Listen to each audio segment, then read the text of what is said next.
For today's video ay ipapakita ko sa inyo ang napakasarap na recipe na niluto ni Moy. So ayan nga ang chicken biryani. Shoutout nga pala sa bayaw ko na si Nick Palse na nagbigay sa amin ng biryani mix. Authentic na authentic ang lasa dahil nga naman galing pa sa Saudi itong biryani mix na ginamit namin dito. Correction nga pala, si Moy nga lang palang nagluto nito dahil tulog pa ako noong mga time na niluto niya to. Sayang nga at hindi ko na videohan ang pagluluto niya nitong chicken biryani. Kahit medyo maanghang siya ay nagustuhan talaga ng mga bata. Mahilig kaming umorder ng chicken biryani sa labas, kaso nga lang may kamahalan.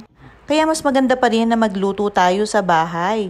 Talagang mas marami ang makakakain. Kung nagustuhan nyo nga pala mga cooking recipe namin, don't forget to like and subscribe para updated kayo sa mga susunod pa naming recipe. Tara, kain po tayo ng napakasarap na chicken biryani. Thank you for watching!